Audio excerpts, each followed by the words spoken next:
Di hamparan padang rumput Andalusia yang disapu angin Spanyol, hiduplah seorang anak gembala bernama Santiago. Jangan bayangkan ia sebagai gembala biasa yang tak mengenal dunia. Justru sebaliknya, Santiago adalah seorang pemuda terpelajar yang pernah mengenyam pendidikan di seminari. Orang tuanya ingin ia menjadi seorang imam, sosok terhormat yang membawa kebanggaan bagi keluarga. Tapi hati Santiago berbisik lain. Hatinya tidak mendambakan dinding gereja yang kokoh, melainkan cakrawala yang tak bertepi. Ia tidak ingin membaca tentang dunia dari buku-buku tebal. Ia ingin membacanya langsung dari angin, dari sungai, dari wajah-wajah orang di kota yang berbeda. Maka dengan keberanian seorang pengembara, ia memilih jalan yang sederhana, namun memberinya kebebasan, menjadi seorang gembala. Domba-dombanya adalah tiketnya untuk menjelajahi lembah dan kota, dan tas punggungnya selalu berisi dua hal, sebuah jaket untuk malam yang dingin, dan sebuah buku untuk mengisi keheningan. Namun, di dalam ketenangan hidupnya, sebuah benih kegelisahan mulai tumbuh. Sebuah mimpi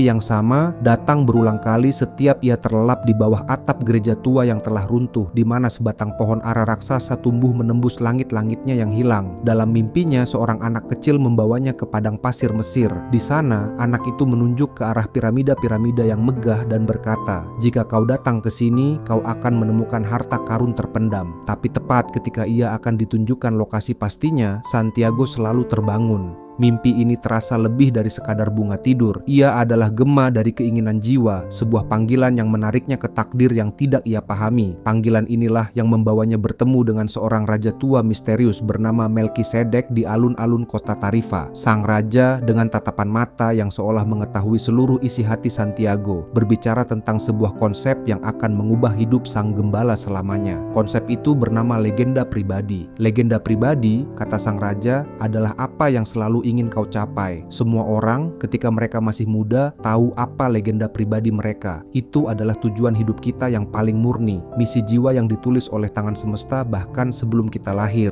Namun seiring berjalannya waktu, sebuah kekuatan misterius, ketakutan, keraguan, pendapat orang lain mulai meyakinkan kita bahwa mustahil untuk mewujudkannya. Santiago terpana. Perkataan sang raja menusuk langsung ke dalam keraguan yang selama ini ia pendam, dan disinilah janji agung itu dibisikkan kepadanya, sebuah hukum utama alam semesta. Ketika kau benar-benar menginginkan sesuatu, seluruh alam semesta akan berkonspirasi untuk membantumu mencapainya. Janji ini adalah sebuah cahaya, namun cahayanya menyorot pada ujian pertama yang paling menakutkan. Untuk menjawab panggilan piramida, untuk memulai perjalanan mengejar legenda pribadinya, Santiago harus melakukan sesuatu yang tak terpikirkan. Ia harus menjual domba-dombanya. Domba-domba itu bukan sekadar hewan ternak, mereka adalah seluruh dunianya. Mereka adalah kepastiannya, sumber penghidupannya, zona nyamannya. Menjual mereka berarti menukar semua yang nyata dan yang ia miliki saat ini, demi sebuah mimpi yang mungkin tidak lebih dari sekadar fata morgana. Disinilah pelajaran pertama dari The Alchemist terungkap dengan gamblang. Keberanian untuk meninggalkan zona nyaman. Takdir sejati tidak akan pernah ditemukan di dalam pagar yang kita bangun untuk melindungi diri kita sendiri. Ia menanti di luar sana, di jalan yang tidak dikenal, di risiko yang siap kita ambil. Dan Santiago dengan hati yang berdebar antara takut dan harapan membuat pilihannya. Ia menjual kawan-kawan berbulunya, dan dengan kantong yang kini penuh koin, ia membeli tiket untuk satu tujuan, Afrika. Perjalanan menuju harta karunnya dan menuju dirinya sendiri telah dimulai.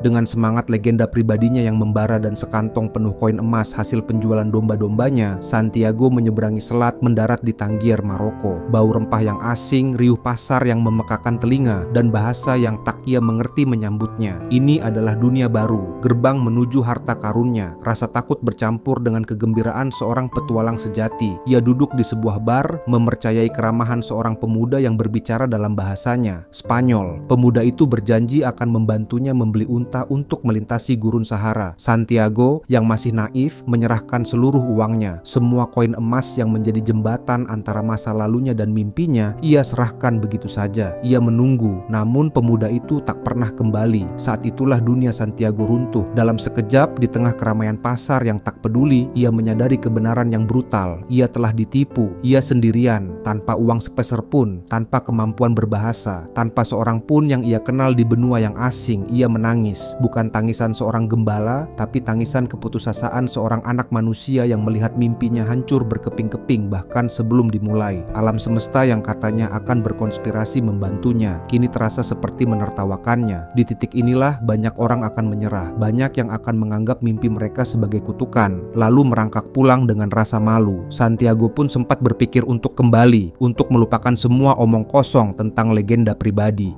Namun saat ia memunguti 2 batu pemberian Raja Melkisedek, Urim dan Tumim, ia teringat kata-kata sang raja. Ia memutuskan untuk tidak melihat dirinya sebagai korban yang malang, tetapi sebagai seorang petualang yang sedang menghadapi rintangan. Inilah filter pertama dari takdir. Dengan perut kosong dan hati yang masih terluka, ia berjalan tanpa tujuan hingga menemukan sebuah toko di puncak bukit yang menjual barang-barang kristal. Toko itu sepi, berdebu, dan tampak menyedihkan. Pemiliknya adalah seorang pria tua yang hidup dalam rutinitas tanpa gairah. Santiago menawarkan diri untuk membersihkan kristal-kristal itu sebagai ganti makanan. Saat ia membersihkan setiap gelas dengan teliti, sesuatu yang ajaib terjadi. Kristal yang kembali berkilau itu menarik perhatian orang yang lewat. 2 pelanggan datang dan membeli. Pemilik toko terkejut. Hari itu ia mempekerjakan Santiago. Selama hampir setahun, Santiago bekerja di toko kristal itu. Ini adalah titik baliknya. Ia tidak hanya bekerja, ia belajar. Ia belajar bahasa Arab, ia belajar seni berdagang, dan yang terpenting, ia belajar sebuah bahasa universal yang tidak memerlukan kata-kata, bahasa antusiasme dan kerja keras. Ia memberikan ide-ide baru, membuat rak pajangan di luar toko, menjual teh dalam gelas kristal yang indah. Toko yang tadinya sekarat kini menjadi tujuan populer.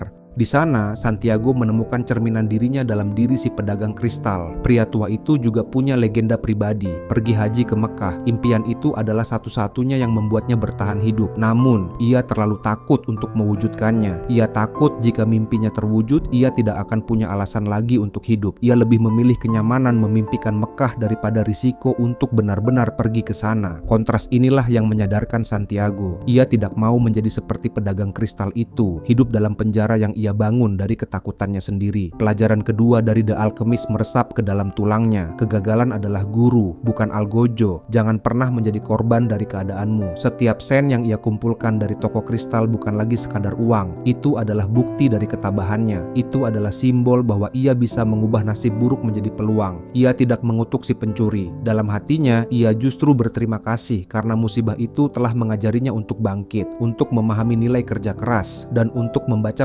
pertanda yang membawanya ke toko kristal. Dengan uang yang kini cukup untuk membeli 120 ekor domba dan sebuah tiket pulang ke Spanyol, Santiago berdiri di persimpangan jalan. Ia bisa kembali ke kehidupannya yang dulu, lebih kaya dan lebih bijaksana. Tapi api legenda pribadinya yang sempat hampir padam kini telah dinyalakan kembali oleh angin gurun yang memanggil namanya. Ia tahu ini bukan akhir, ini baru permulaan yang sesungguhnya. Ia tidak membeli domba, ia membeli unta.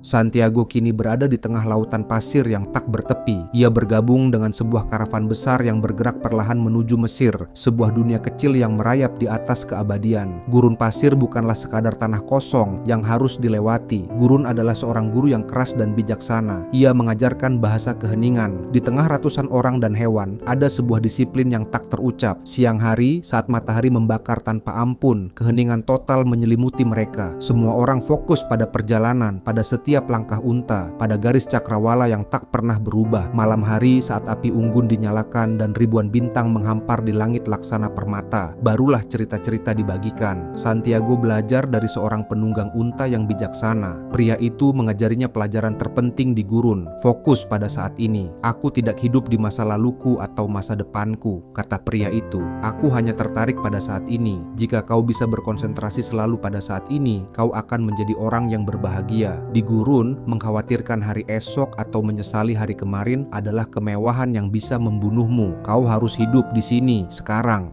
Di dalam karavan itu pula Santiago bertemu dengan seorang pria Inggris. Pria ini adalah kebalikannya. Ia tidak peduli pada gurun, pada bintang, atau pada keheningan. Seluruh dunianya terkurung dalam tumpukan buku-buku tebal dan rumit. Ia sedang dalam sebuah pencarian. Ia mencari satu sosok legendaris yang diyakini tinggal di oasis Al-Fayum, tujuan karavan mereka. Sosok itu adalah sang alkemis. Orang Inggris itu percaya sang alkemis adalah seorang master yang telah hidup ratusan tahun, yang mengetahui rahasia batu filsuf dan mampu mengubah logam logam biasa apapun menjadi emas murni. Ia telah menghabiskan seluruh kekayaan warisannya dan bertahun-tahun hidupnya untuk mengurai kode-kode rahasia dalam kitab alkimia kuno. Baginya, pemahaman datang dari membaca. Santiago, di sisi lain, mulai memahami dunia dengan cara yang berbeda. Ia mencoba membaca buku-buku si orang Inggris, tapi ia merasa lebih banyak belajar dari mengamati cara karavan bergerak, dari cara angin gurun mengubah bukit pasir, dan dari cara unta-unta menemukan jalan mereka. Ia sedang belajar bahasa pertanda, bahasa dunia itu sendiri. Disinilah dua jenis pengetahuan berbenturan. Ilmu dari buku melawan ilmu dari dunia. Orang Inggris itu mencari jawaban dalam simbol-simbol rumit di atas kertas,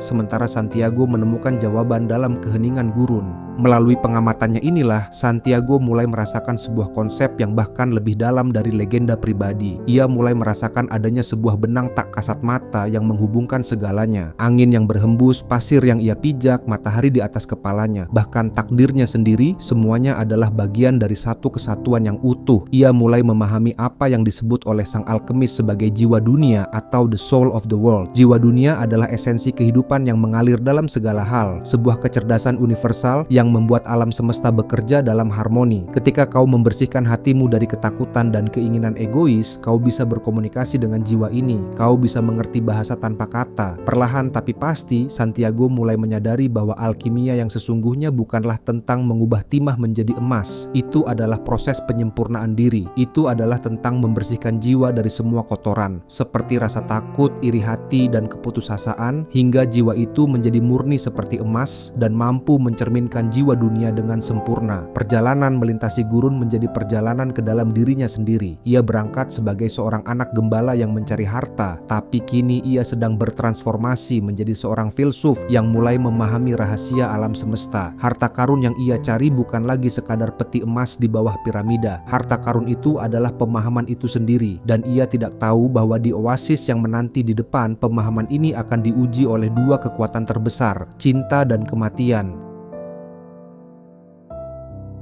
Setelah berminggu-minggu melintasi lautan pasir yang monoton, sebuah keajaiban muncul di Cakrawala. Bukan fata morgana, melainkan garis hijau yang subur, ratusan ribu pohon kurma, pondok-pondok, dan kehidupan. Mereka telah tiba di oasis Al-Fayyum, sebuah surga yang terlindung di jantung gurun. Oasis adalah tempat netral, sebuah suaka di mana hukum perang tidak berlaku. Di sini, karavan bisa beristirahat dengan aman. Namun, di surga inilah Santiago menemukan sebuah bahaya yang lebih besar dari ancaman perang manapun. Bahaya untuk berhenti. Bahaya itu datang dalam wujud seorang gadis di tepi sebuah sumur. Orang Inggris yang bersamanya segera pergi mencari sang alkemis. Santiago yang juga haus berjalan menuju sumur. Di sanalah ia melihatnya. Seorang gadis berpakaian hitam dengan kendi di bahunya. Namun wajahnya tidak tertutup. Saat mata mereka bertemu, waktu berhenti. Dalam satu momen singkat itu, Santiago merasakan getaran jiwa dunia dengan kekuatan yang belum pernah ia rasakan sebelumnya. Ia tiba-tiba mengerti bahasa yang melampaui semua bahasa di dunia, bahasa yang dipahami setiap orang di dalam hatinya, cinta. Ia sadar bahwa semua perjalanannya, semua dombanya, semua kristalnya, semua keheningan gurun telah membawanya ke titik ini, ke momen ini, ke hadapan gadis ini. Namanya Fatima.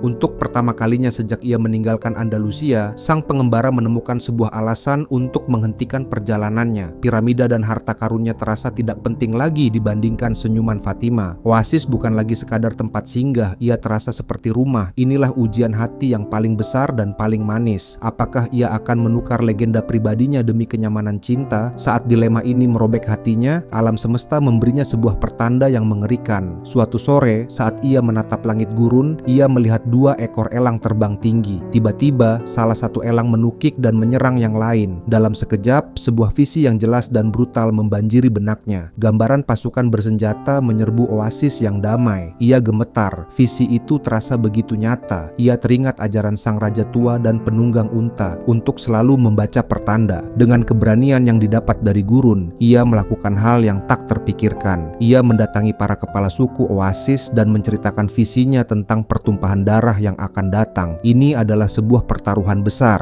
Di oasis membawa berita buruk, apalagi tentang perang, bisa berakibat hukuman mati. Para kepala suku mendengarkannya dengan skeptis, namun mereka juga adalah orang-orang gurun yang percaya pada pertanda. Mereka memutuskan untuk mempersiapkan diri, namun dengan satu syarat: jika besok tidak ada pertempuran, nyawa Santiago akan menjadi bayarannya. Malam itu Santiago menceritakan ketakutannya pada Fatima, dan disinilah Fatima mengajarkan kepadanya pelajaran cinta yang paling murni dan membebaskan. Ia bukanlah penghalang takdir, melainkan bagian darinya. Sebagai seorang wanita gurun, ia tahu cara menunggu. Ia tahu bahwa pria harus pergi mengejar takdirnya. "Pergilah," kata Fatima, suaranya tenang namun penuh kekuatan. "Kejarlah legenda pribadimu. Jika aku memang benar-benar bagian dari takdirmu, maka suatu hari nanti kau pasti akan kembali kepadaku. Karena cinta sejati tidak pernah menahan seseorang dari takdirnya. Maktub, sudah tertulis." Kata-kata itu membebaskan Santiago. Ia mengerti sekarang. Pelajaran keempat dari The Alchemist terukir di jiwanya. Cinta sejati tidak pernah menghalangi seseorang untuk mengejar takdirnya. Cinta yang egois akan menahanmu, tetapi cinta yang murni justru memberimu kekuatan untuk pergi dan menjadi versi terbaik dari dirimu. Karena ia percaya kau akan kembali. Keesokan harinya visi Santiago menjadi kenyataan. Oasis diserang. Namun karena peringatannya, para pejuang Oasis telah siap dan berhasil mempertahankan rumah mereka. Santiago tidak hanya selamat, ia dielu-elukan sebagai pahlawan. Tindakannya yang berani,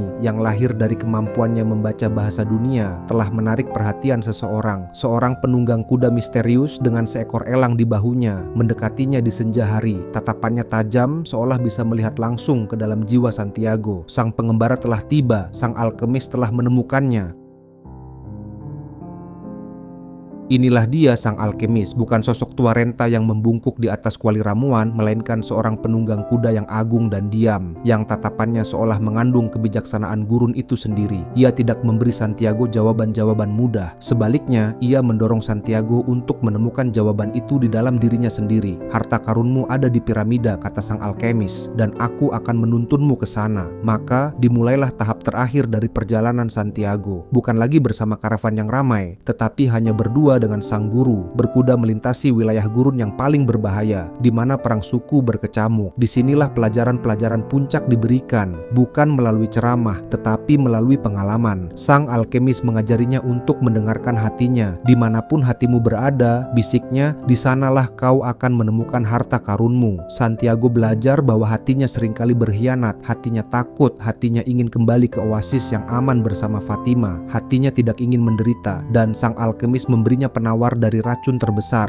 rasa takut. Ia berkata, "Katakan pada hatimu bahwa rasa takut akan penderitaan jauh lebih buruk daripada penderitaan itu sendiri, dan tidak ada hati yang pernah menderita ketika ia sedang mengejar mimpinya." Ini adalah mantra yang membebaskan Santiago dari keraguan terakhirnya. Namun, gurun selalu menyimpan ujian. Mereka ditangkap oleh sepasukan prajurit dari salah satu suku yang sedang berperang. Semua emas milik sang alkemis disita dan nyawa mereka berada di ujung pedang. Dalam situasi genting itu, sang alkemis melakukan sesuatu yang luar biasa. Ia menyerahkan semua emasnya kepada sang komandan dan berkata, "Bocah ini adalah seorang alkemis. Ia bisa mengubah dirinya menjadi angin dan menghancurkan perkemahan ini jika ia mau." Sang komandan tertawa tak percaya. Namun, ia penasaran. Ia memberi mereka ultimatum. Dalam 3 hari, bocah itu harus membuktikan kata-kata sang guru. Jika ia bisa mengubah dirinya menjadi angin, nyawa mereka akan diampuni. Jika tidak, mereka akan mati. Santiago dilanda ketakutan yang luar biasa. "Aku tidak tahu cara mengubah diriku menjadi angin," serunya pada sang alkemis ketika mereka sendirian. Sang alkemis hanya menjawab dengan tenang, "Jika seorang alkemis sejati, kau pasti bisa. Jika kau hanya seorang gembala, maka kau akan mati. Tapi ingat, rasa takut akan penderitaan lebih buruk dari penderitaan itu sendiri." Sang guru telah mendorong muridnya ke tepi jurang, memaksanya untuk terbang. Selama 2 hari, Santiago merenung dalam diam. Pada hari ketiga, ia naik ke puncak tebing, disaksikan oleh para prajurit dan sang komandan. Disinilah puncak transformasinya terjadi. Ini bukanlah sihir, ini adalah dialog dengan alam semesta.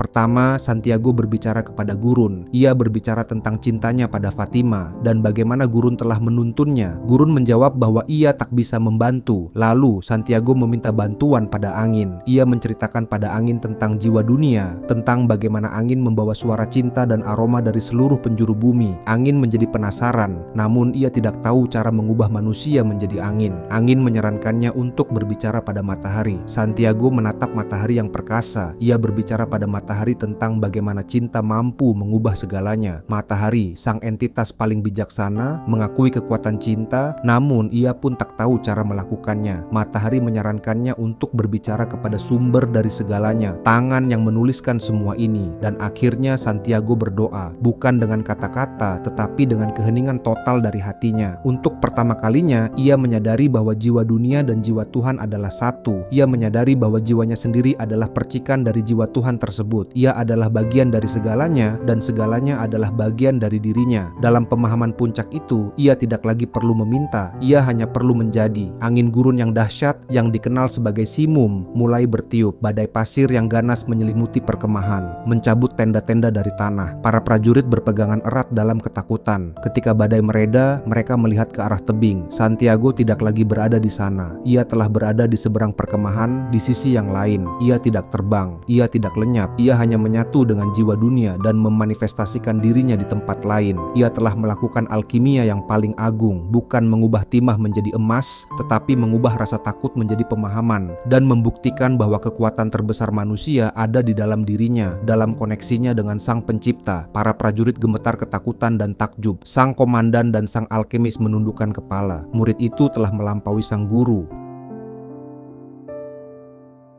Setelah berpisah dengan sang alkemis, Santiago melanjutkan perjalanannya sendirian. Dengan hati yang kini mengerti bahasa dunia, ia akhirnya tiba. Di hadapannya menjulang megah di bawah cahaya bulan. Berdirilah piramida Mesir. Ia jatuh berlutut dan air mata membasahi wajahnya. Air mata syukur. Ia telah berhasil. Ia telah mengikuti takdirnya sampai ke ujung dunia. Di tempat di mana air matanya jatuh, ia melihat seekor kumbang skarab yang merupakan simbol Tuhan di Mesir kuno. Ia menganggapnya sebagai pertanda. Dengan tangan gemetar penuh harapan, ia mulai menggali pasir di kaki piramida. Tepat di tempat ia melihat kumbang itu, ia menggali sepanjang malam, namun tidak menemukan apa-apa selain pasir dan batu. Tiba-tiba, beberapa bayangan mendekat. Mereka adalah sekelompok pengungsi dari perang suku yang baru saja ia lewati. Mereka melihat Santiago menggali dan mengira ia menyembunyikan emas. Mereka menyeretnya dari lubang, merampas sisa emas kecil yang diberikan sang alkemis. Mereka memaksanya untuk terus menggali, namun tetap tidak menemukan apa-apa. Marah karena tidak menemukan harta, mereka memukuli Santiago dengan kejam, meninggalkannya terkapar dan berdarah di pasir yang sama dengan pasir impiannya. Di ambang kematian, Santiago mengerang, "Aku menggali untuk mencari harta karun." Pemimpin perampok itu sebelum pergi mendekati Santiago yang sekarat dan tertawa terbahak-bahak. "Kau tidak akan mati,"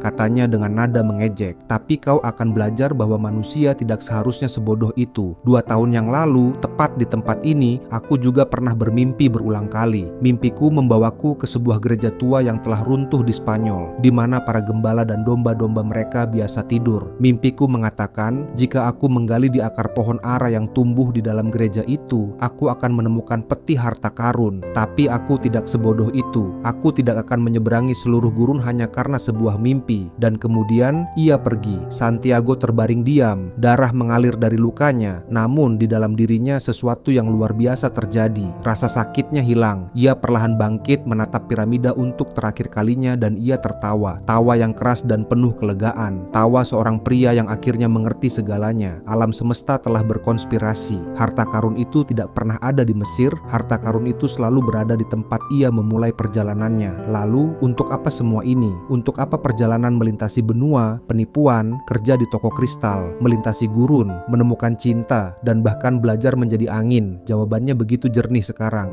Perjalanan itu bukanlah cara untuk mencapai harta karun. Perjalanan itu adalah harta karunnya. Ia harus pergi ke Tangier untuk belajar bangkit dari kegagalan. Ia harus bekerja di toko kristal untuk memahami nilai kesabaran. Ia harus melintasi gurun untuk belajar bahasa dunia. Ia harus bertemu sang alkemis untuk menemukan kekuatan di dalam dirinya. Dan yang terpenting, ia harus mendengar cerita dari si perampok di kaki piramida untuk akhirnya mengetahui di mana letak emasnya. Semua itu maktub telah tertulis sebagai jalan yang harus ia tempuh untuk menjadi orang yang layak menerima harta itu. Dengan hati yang kini penuh dengan emas kebijaksanaan, Santiago kembali. Ia menyeberangi lautan, kembali ke Andalusia, kembali ke gereja tua yang telah runtuh itu. Ia berjalan ke bawah pohon ara yang dulu menjadi saksi mimpinya. Ia menggali, dan di sana, di bawah akar pohon, ia menemukan sebuah peti tua penuh dengan koin emas Spanyol, batu-batu berharga, dan perhiasan yang tak ternilai. Legenda pribadinya telah terpenuhi. Ia kaya melebihi impiannya,